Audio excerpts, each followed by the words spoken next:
Quite often the public may not understand, and legitimately so, why if someone is acquitted in the criminal court, for example of assaulting their child, why that doesn't mean to say that the child who may have been removed for the duration of the child isn't their care can't be returned to them. And that's because the criminal justice system has a very different standard of proof, i.e. beyond all reasonable doubt.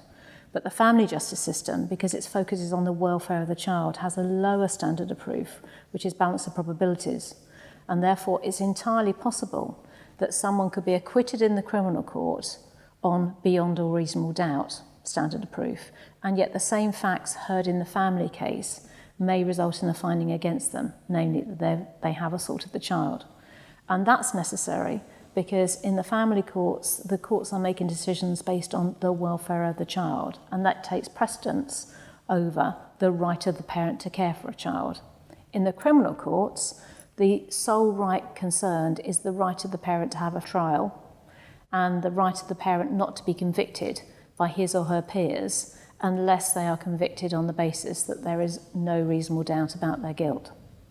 So different purposes of the different courts means that on the same facts you can have a different conclusion, and so that's why an acquittal in the criminal court may not necessarily be an open door to having your children returned to you, safely returned to you in a family court.